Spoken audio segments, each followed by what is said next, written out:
all you nerd geeks and dorks. This is Adam with Radcast, and today we're doing a special Hobbit-based show, and I have a special guest with me.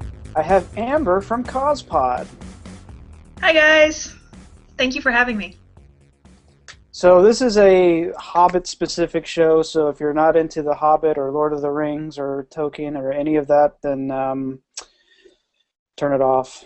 But if you're into this stuff and you want to talk about the movie or you want to hear about the movie and all of that stuff, which if you haven't seen it by now, because we're at least a week, if not 2 weeks out from the movie, which it's made $1 billion by now. 2 billion? No, 2 weeks. It's Yeah, 2 2 weeks weeks. because it came out on the 13th, so 2 weeks. Okay, so we're 2 weeks out. They've made $1 billion. Lot of stuff with the 48 frames in 3D and 24 frames in 3D and 24 frames in 2D, and I even saw somewhere that somebody was saying that it was in 48 frames in 2D, but I don't think that's accurate. I don't think so. So And new surround sound too. I wouldn't know about that because the theater I was at only ran it in stereo, but I'll talk about that later. So what was your opinion? Because you've read the books, you've even read the extended content, the additional stuff that was it his son that like finished up the content and stuff like that, finished up the He ended up writing some of the appendices that came afterward, and he did a lot of the editing, and I know he did a separate foreword, at least for Lord of the Rings, along with the original content. Okay. So all in all, I enjoyed the movie. It wasn't kind of a spectacular do a dance, oh my god, this was so wonderful kind of feeling that I had after Lord of the Rings. But I guess partially that's just because it's a different kind of movie. I mean, this is not Lord of the Rings, basically, is what it boils down to.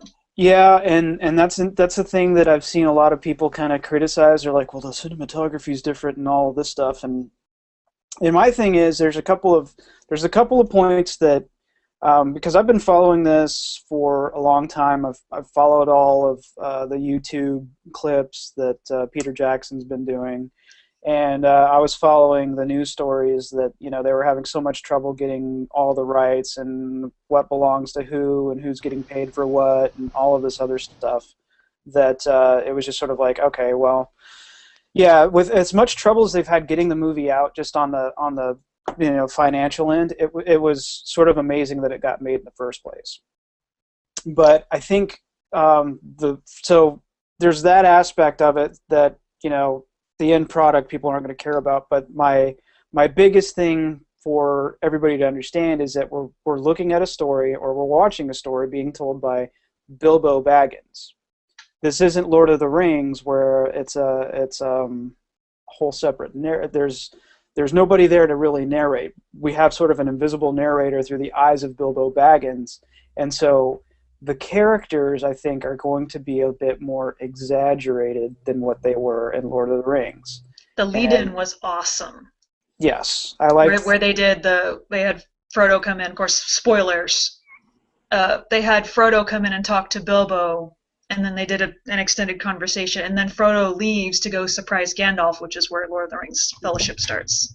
So that was awesome. And and it was good to have a throwback to that, and so I'm perfectly okay with that, and I think to me that's where the movie comes in, as far as like that. A lot of people are complaining about that. Well, it's not Lord of the Rings. It doesn't feel like Lord of the Rings. And it's like, it's not supposed to be Lord of the Rings. And your viewpoint is from Bilbo Baggins, so yeah, you're going to have a little bit more verbose characters. So it's a different story altogether being told from a particular viewpoint, and that's something that people need to understand when they're watching it. So that's been, I don't know. Have you seen some of the reviews where they just like absolutely tear this thing to shreds?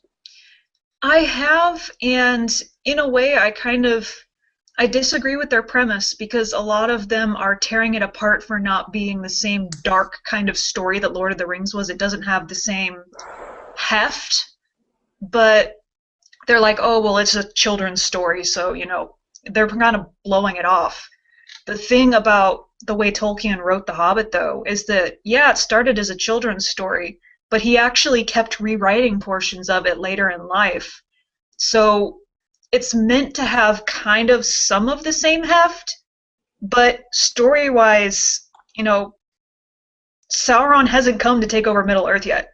The One Ring has been like often hidden, so the world isn't this dark, horrible, depressing place yet. It's not supposed to be. Yeah, So and they shouldn't criticize it on those grounds. yeah, no, I agree. I agree completely.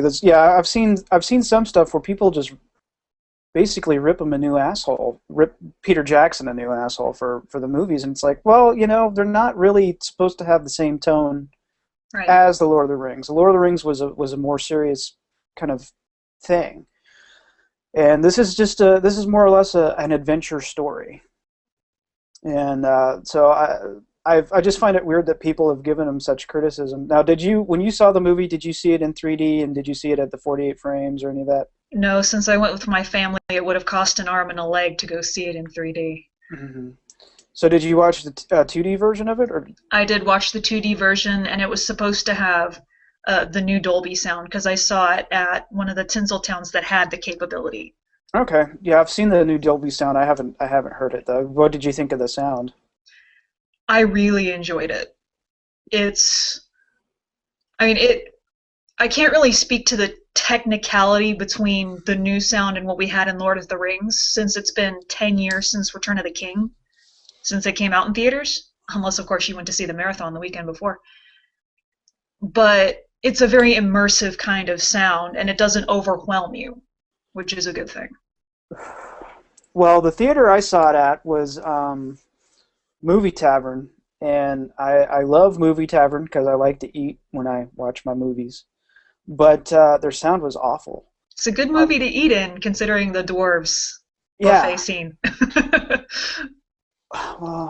we ate dessert. We didn't eat food, but it was. Oh, okay. But Not that there would have been a food fight or anything. yeah, um, yeah. I went to the premiere and only like one person was dressed up as an elf, but they weren't really an elf. They just basically had a glittery hood on, and that was about all it was. I was actually more disappointed in the crowd response than anything else. Like the movie didn't really disappoint me. It was about at where I thought it was going to be at because I don't know. I'm one of those like low expectation movie people. Like I don't expect movies to like just overwhelm me, and if they do, it's great, and if not, then that's fine. But it wasn't like a disappointing type of thing either. It wasn't like I was like, oh well, this is just. It wasn't like that either. It was just sort of like, well, I'll watch this again. I want to see it again in 2D and leave out the 3D experience. I did see it in 3D at 24 frames. 48 frames doesn't bother me because I'm used to watching high def stuff on television. So, and I watch a lot of British television, so it doesn't bug me like it does a bunch of other people. And the 3D was, for the most part, pretty good. The theater that I was at, they run it dark, so there's some black mush that appears on the screen. But I didn't think that the 3D was obtrusive like so many 3D movies are, where they're like, "Oh, we're gonna throw stuff right at the screen, and here it is at 3D," and I kind of get sick of that type of stuff personally. So I'm not a big proponent for 3D.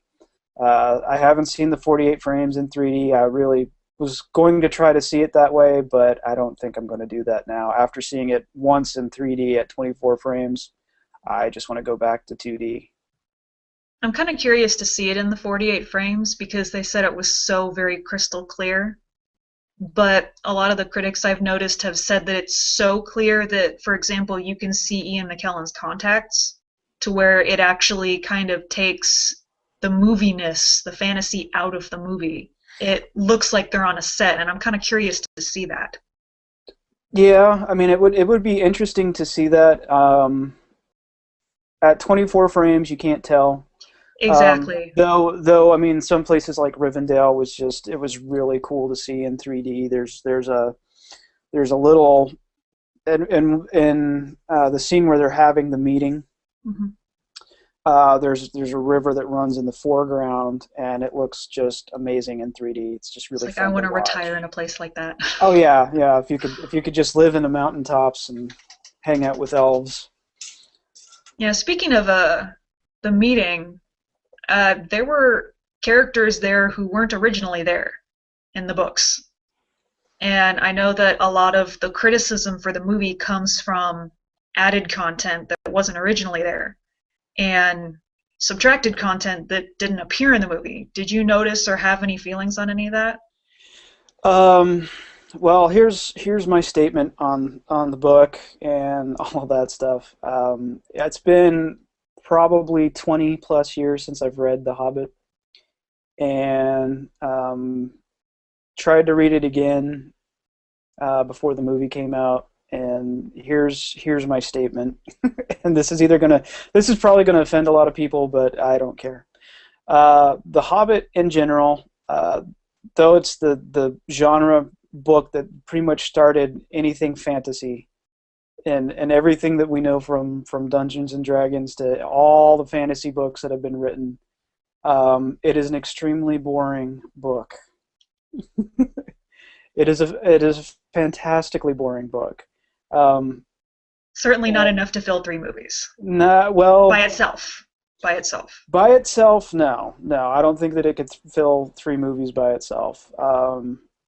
And so I understand having to add content. I understand having to take some content away. I'm okay with that, in order for the purpose of making an entertaining movie.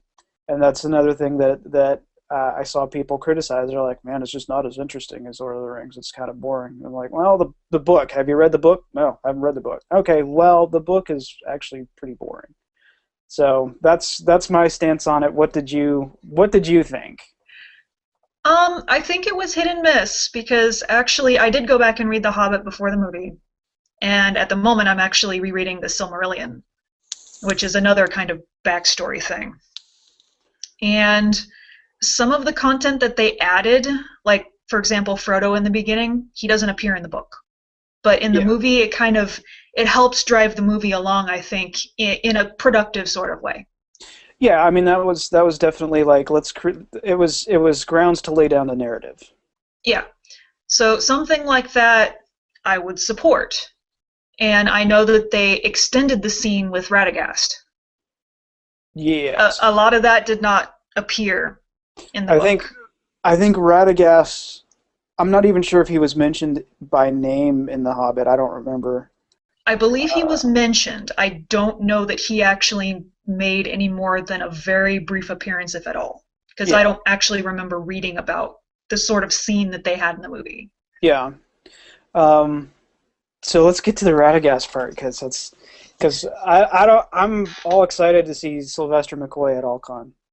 Like I'm super excited about that. For those of you who are in the Dallas Fort Worth area and go to Alcon in March, Sylvester McCoy, the Seventh Doctor, and Radagast the Brown from Lord or from The The Hobbit, Hobbit. excuse me, um, is going to be at Alcon. So I am mega excited because I'm a huge Doctor Who fan, and pretty much he was the last Doctor Who before the whole. I don't want to say a reboot, but continuation from 2005 Doctor Who. So he was the last real Doctor Who, even though I actually enjoyed the TV movie Doctor Who with the Eighth Doctor. But let's talk about Radagast. Let's talk about his scene. What did you think? Um, I liked his character. I liked I don't want to call it method acting, but I liked the way he got very into the hippie that is Radagast the Brown. He was a lot more exaggerated than he was in the book, which I appreciate because it definitely gets the point across, especially since this was supposed to kind of be for a younger audience than Lord of the Rings. I can't say that I appreciated his costume, having the nest on the head and the bird poo on the head, and that's what I don't somehow think one of the illustrious wizards, which to geek out for a moment were actually kind of semi-gods in Tolkien's world. They were Maiar.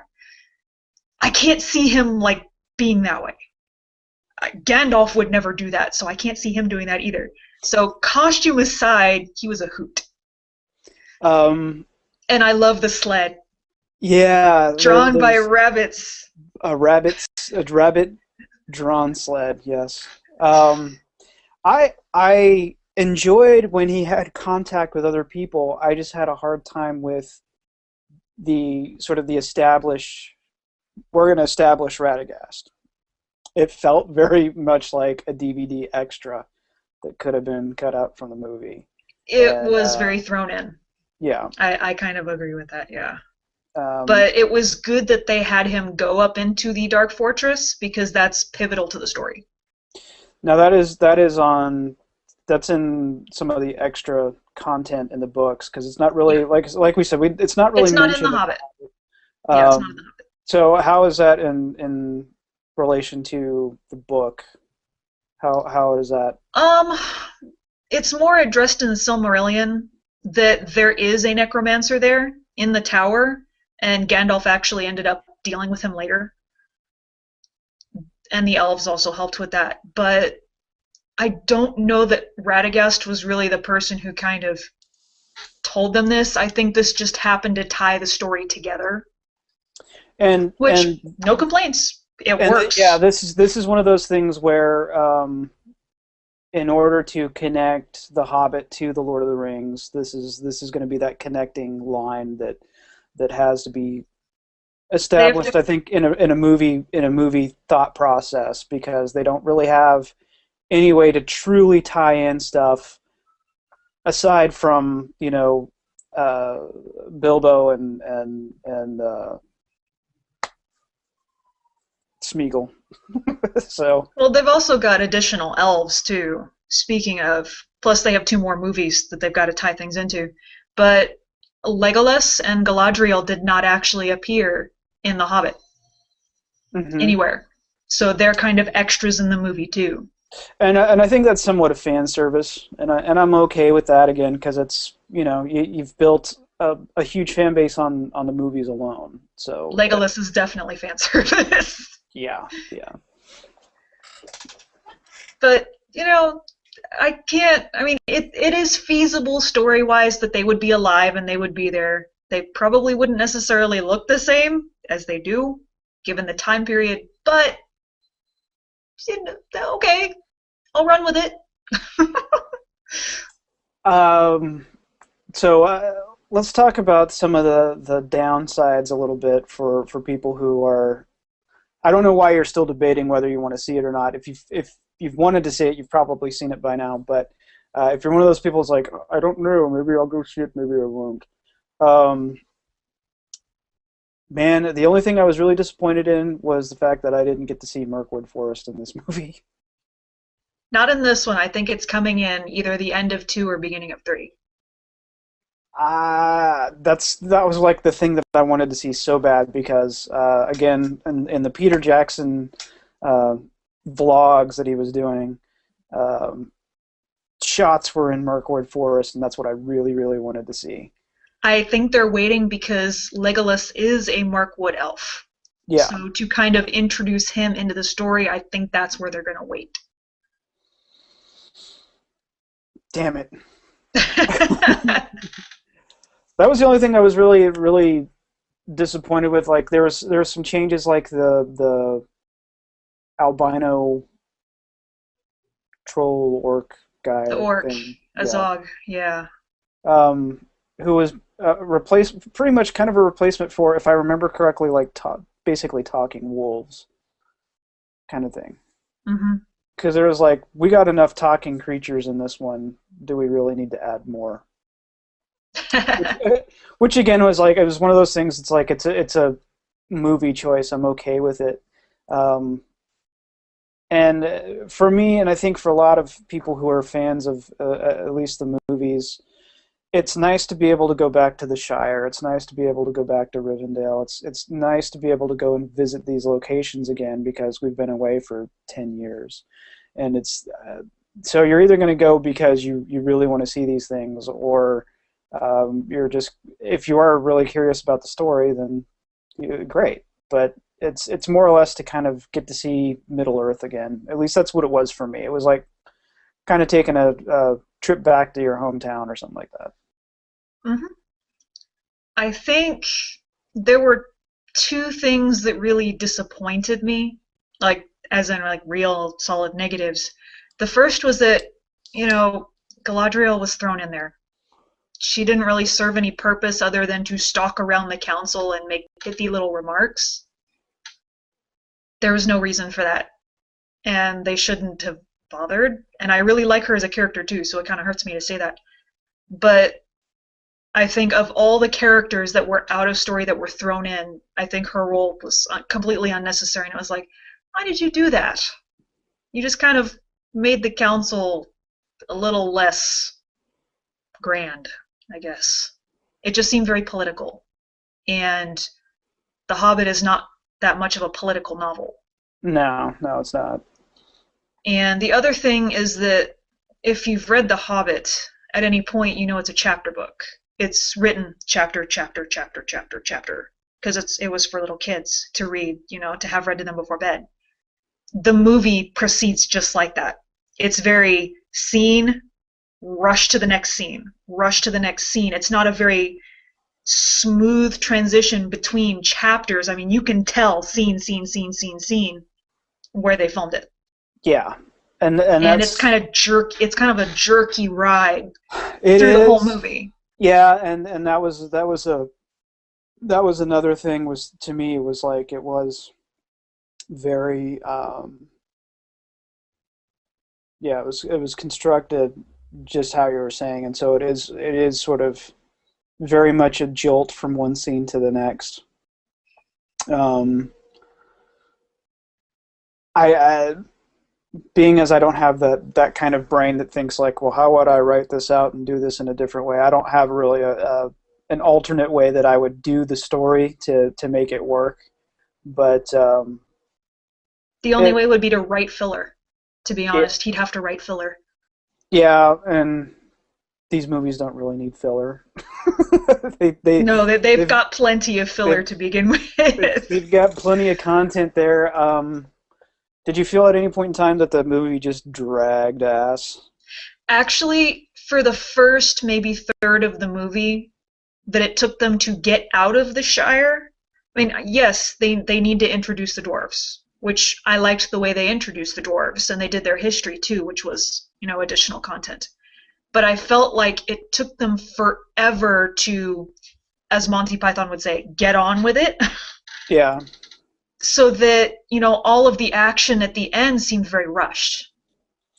Yeah, that was the thing. It felt like the end of the movie was like, hurry up, we're we're almost hitting 3 hours here, guys. We need to Pretty finish this. much. It was like they were, getting tired of what they were doing and just had to cut it off. Or that apparently the movie was much, much longer than that and they decided, oh, it's too long, let's just chop off, this content here. Well, and that's something that I had heard way early on in when they were starting the editing process. He came out and said, well, this was going to be two movies, and then he was like, it's probably going to be three movies. There's a lot of people who are under the impression that he was like, well, this is going to be three movies because that's going to be more money. And I've heard that. that might be the case, but I don't think that's what the case was. He's got enough. I think he's got so much story, and he was trying to get so much story out that it's going to maybe take three movies, even though I think that there's a lot of content in there that could be cut and hit on the editing room floor uh, and released like what they did with Lord of the Rings and go release an extended edition Which is what I where foresee them doing. um, they might do it. I don't know. I think they will. I don't know how much additional content they have and what the. I mean, this first movie is packed full of stuff. And stuff that I would sit there and go, well, that probably needs to be on the editing room floor. And I'm not an editor. I'm not somebody who's like, oh, I'll sit here and edit. I edit Radcast, and that's definitely not the same thing. Um, Right. like the Radagast stuff, I probably would have cut out a lot of that stuff. Definitely the bird with the bird shit on the head and all that stuff. I mean, I probably would have not had that. Um, but I overall though it is an enjoyable movie, and it's worth going out just to have that nearly 3 hour vacation in your hometown kind of thing. And that's mostly why I think people go to see a movie like this, is because this is the kind of movie where you can escape It's to something escapism. else. Yeah. Um, Plus, I mean, it's a good quality movie. I mean, you may have quibbles with the plot or with the characters or with the technical aspects of how he framed it, but all in all, it's still a really damn good movie. yeah, I think. So, people shouldn't be afraid to go see it just because of what the critics say. It's still a great movie. Go see it. Now, I haven't read any of the critic stuff. Most of the stuff I've been looking at are people's blogs, because I kind of take those with. I don't. Salt. Yeah, I mean, it's penicillin with each, but the I've seen some where people are just ripping them apart for going for the 48 frames in 3D. There was somebody who wasn't very. They didn't spend any time like checking the background. He's like, this conversion sucks. This 3D conversion that they did was horrible, and I was like, well, he didn't convert it. He Right, actually he shot it. filmed it that He way.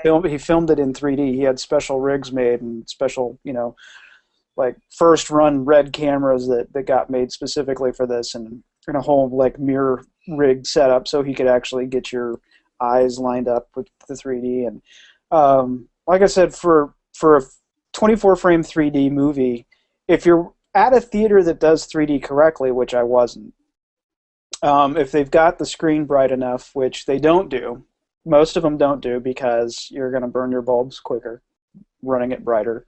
Um, there wasn't a whole lot of what I call black mud, that sort of black area where it's just like you can't discern anything, but something's popping in your eye. Like there's a black piece that's popping in your eye, and there's a Right. black piece, and you're just like, what the hell is going on? There's just a few shots of those. Um, and if I really wish that they had run it in a good, 5 or 7.1 surround, because there's the Hmm. big battle scenes where they're when they go back to talk about Oakenshield and the battle with him. Hmm. Um,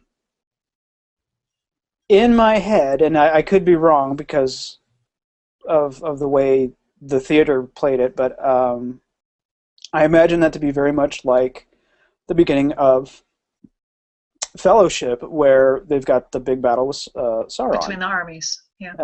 and the you know I assume that there would be like some big crashes and some big booms and rumble your ass kind of sound, and Hmm. it just wasn't there, and it kills me because even on my home theater system, when you hear that hit, you just get the boom, and the shock wave rolls out and knocks soldiers down. Trying to talk ahead of myself. Hmm. Um, There's a lot of that when they fight the goblins too. See, and all of that was missed, and I'm a big audiophile. I'm like at least 50 to 60% of a movie is sound for me, and it just wasn't there in the theater. It was almost like watching a big television, 3D television version of it without any kind of additional speakers or anything set up. So I was disappointed in the theater, but not the movie. So Speaking of audio, the soundtrack is awesome. And you can actually listen to it for free on the internet. They have the entire thing online for free that you can listen to. Now, you can't go back and choose tracks, it only lets you play it straight through, straight through. but it's free. Do And you have a website by any chance? I can go get it for you after the show because I'd have to go search for it. But I want to say it's Empire Magazine. Okay, It's Empire something, it's one of where the they magazines that'll like give they you have a little tracks. embedded player Gotcha. that lets you go all the way through it.